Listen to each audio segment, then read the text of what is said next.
Hello guys, welcome back to the channel. Today we are going to have an unboxing. This is something we haven't done for a very long time. I'm just going to take my address off of here because I don't think you want to see that, do you? We'll get rid of that. Now this is an exciting unboxing actually. This is something we've been looking for a little while and they haven't been available very often. But we were pointed in the direction of these. Oh, this is very well packed. Look at that. This is proper packing, this is. Very good. Oh, very nice. Alright, let's get rid of that. Let's see what we've got going on in here. Now, I'm really excited about these because I'm not sure. Oh yeah, they're a nice size. And fast. Right. Now these are in fact the Sicarius Thomisoides, which is commonly known as the sand spider.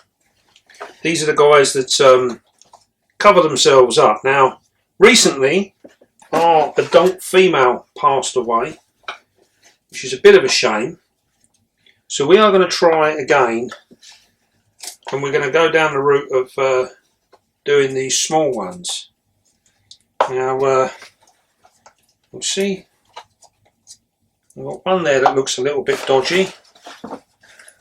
Everyone else seems to be okay. Now we've got, we should have 10 of these guys. So that's cool. Oh, we've got one that's actually malted out in the box. Right, so we've got one that's malted out. That one I think we will leave in the box for now. We'll let that harden up. That'll be fine until tomorrow. And it looks like this one has passed away. So let's just have a little look. Yes. If you'd like to come over here, you can see. This, unfortunately, this is sort of happens. As you can see, it has. Can you see that one? You keep still for me.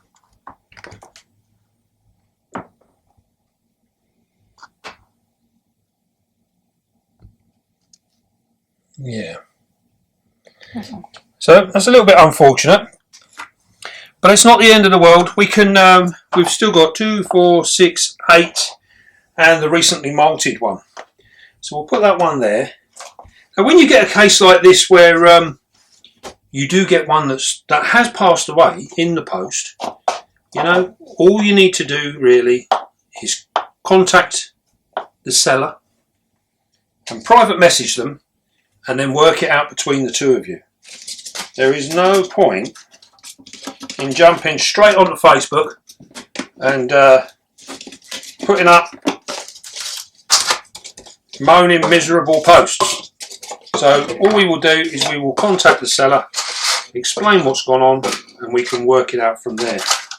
What we're going to do now is we're going to put these little guys in these pots.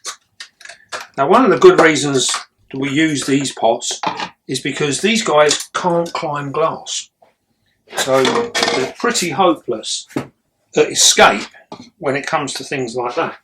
Or plastic. Or plastic, yeah, they should, in theory should, fingers crossed, they shouldn't be able to get out of these either. So we're going to use a little bit of this. Hopefully we might end up changing this.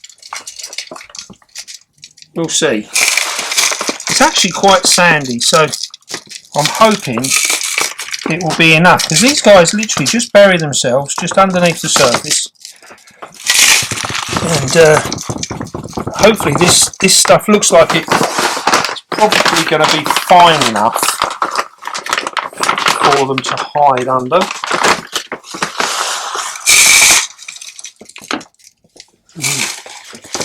Literally just put. A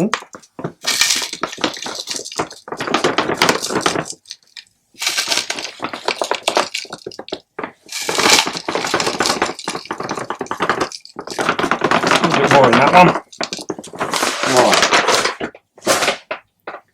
Now when it comes down to the care of these guys, these really are one of the easiest and most basic of spiders to look after.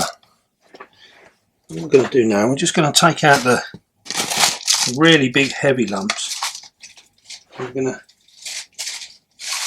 get rid of that one. I'll try and get some finer stuff in that one. Finer stuff we're after. That's it.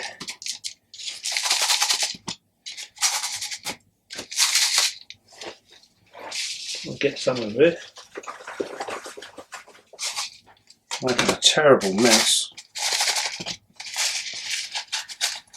Where's my tub?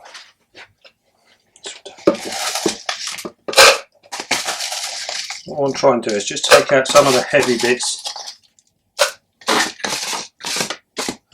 They look alright. That'll do. Right then. What we're going to do now is we are going to transfer these over. Now these have, there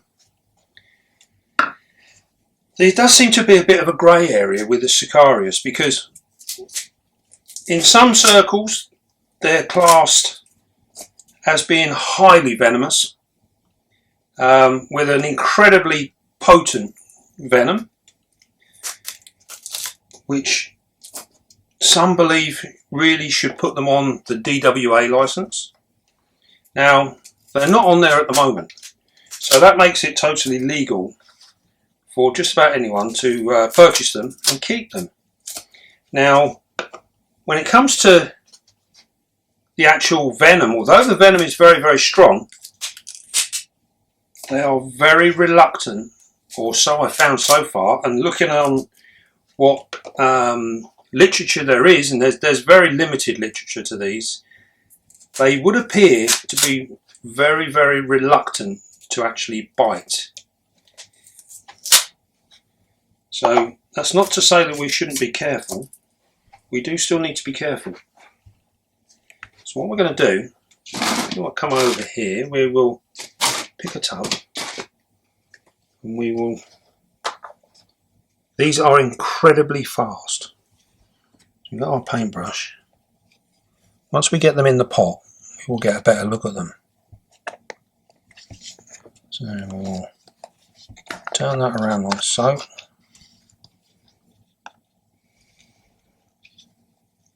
There we go.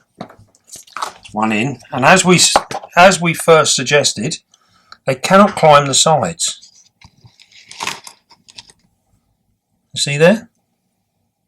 They can't climb the sides. Now what will happen is once this spider settles down, it will actually cover itself up in this very fine material here, and then it will bury itself. And this is what they do in the wild. They hide just under the side, underneath the sand, literally just underneath, and wait for prey to come along. So we'll try another one here. This one's slightly bigger.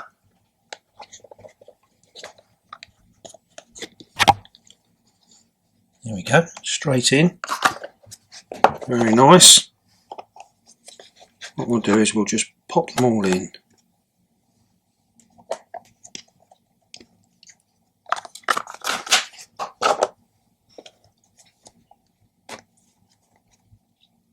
Now these, I must say, these are a lovely size.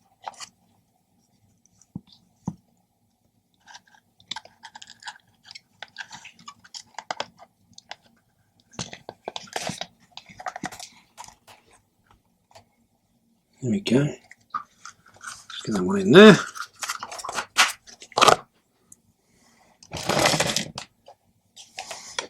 Now one of the things with these guys is that they must, it's not necessary to give them water So they get all of their moisture from their food, and in actual fact it can be quite detrimental to keep these with any moisture content in their substrate. So they do far better. It must be dry. And this one's hiding underneath his bit of tissue. Where's he gone? There he is. There we go.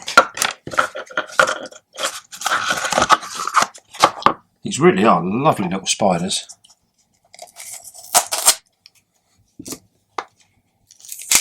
Alright, let's quickly get this one in as well. This one's got one, that one's got one. There we go.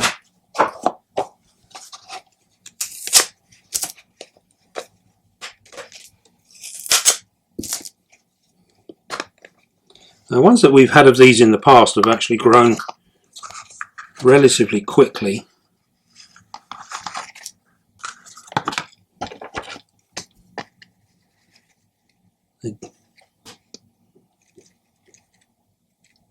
Okay, come on, get off.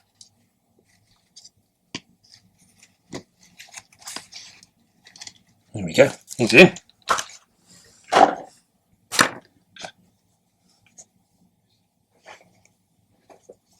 Oh, no, that's right.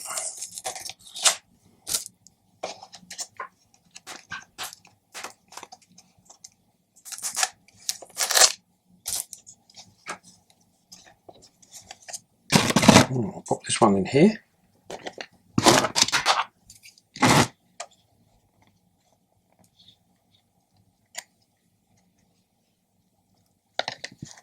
There we go, he's in. And it was as easy as that. Now, hopefully you would have got some nice close-ups of them. Now, as we were saying earlier on, in terms of care for these guys, they actually need to be kept dry. Now, it's been noted before that if your substrate gets wet, these guys do not fare well. So we keep them bone dry. We don't allow for a water bowl. We don't have anything like that. They literally will just stay in these pots, and then they'll bury themselves in the sand, and that's where they'll sit and they'll wait for their food. Now, I think one of the problems that's been with the husbandry side of these guys, with keeping them in captivity in the past, is the fact that I think quite often they're overfed. So in the wild state, these guys are they are really opportunistic feeders. So if you imagine, if you're sat buried in the sand, you are literally, you're not looking out, you're not going hunting for food, you are waiting for food to come to you. And this means that you may go months without being fed. And then all of a sudden something will come along, you grab it. That could be your only meal for the next few months. So I think it's fair to say that in captivity we need to cut back a little bit on the food, maybe only give very small items, and then that way we can feed a little bit more regularly, but we have to be very, very careful about overfeeding. I think it's very, very important. Now, these guys are captive bred, so which is an amazing thing because they are not the easiest things in the world to breed. So it's something that we will attempt later on. Hopefully when these are all grown up, we can have a go ourselves. It'd be a really fascinating thing. Now, one of the other things that's come up with these in the past is many people say about having a branch or something in there so that when they come to molt, they can climb up and hang a molt hanging. Now, I've had some that have done this. They've molted out like that and they've hung, and I've had others that have been kept purely like you see now with nothing whatsoever, and I've never had a molting problem. Although I have had problems when I've given them somewhere to hang. So I'm a little bit on the fence with that one. I'm not 100% sure. It'd be interesting to see from others that have kept these what their views are as well. I'd be very interested to find out. Now, as we were saying before, these do have a potent venom, but it would appear that they're very reluctant to actually use it and to bite us. Now, these aren't spiders that we're going to handle, so we don't really need to be worrying too much about that. As long as they're in something secure, which these pots are, these will be fine. And as you can see, they can't climb out, so they're perfectly safe. We can keep these all open. They're absolutely perfectly safe. Once they go on the shelves, we'll put the lids on them. Right, I think that's absolutely amazing. I'm really, really pleased with them. We will wait for this guy up here. It's very, very soft. So we will wait for that one to harden up. Come tomorrow, she'll be ready to go over and we'll put her in one of the new pots. And as for the other one, unfortunately, we've lost one in transit, which 1 out of 10 isn't really too bad, I don't think. That's, we can class that as a success. Right, well, we will follow these through and see what comes of it. Now, I was going to say, with the husbandry, we're looking at completely dry, no water bowl. They do like it warm, so we're going to keep them in here. We'll put them up on the top shelves, so we can get around about 82 or so, 83 up on them shelves most of the time. So we'll put them up on there. They do like a bit of a cooler period of an evening, so this might be something we actually set them up in terms of breeding wise later on. We might actually rig them up in a vivarium or like an incubator type style thing where we can adjust day and night temperature, and we'll see how we go. Again, something else that we really need to gain some more knowledge on and learn a little bit more. Food items, these guys will be taking on small crickets, small roaches. They'll take any kind of fly. Anything like that, anything that's small that they can actually physically hold on to. And if you do have these and you feed them, you will see just how potent their venom is. Their prey items die very, very quickly. So it's a very interesting thing to watch. We'll try and get some on video actually, and we can do a little update in a month or two's time, and we'll see how they're all getting on. Right, well, I hope you enjoyed that. This is a really exciting little project for the Beastie Room. I'm very, very pleased. Don't forget, be calm, be gentle, and love your spider. And I'll see you soon, guys.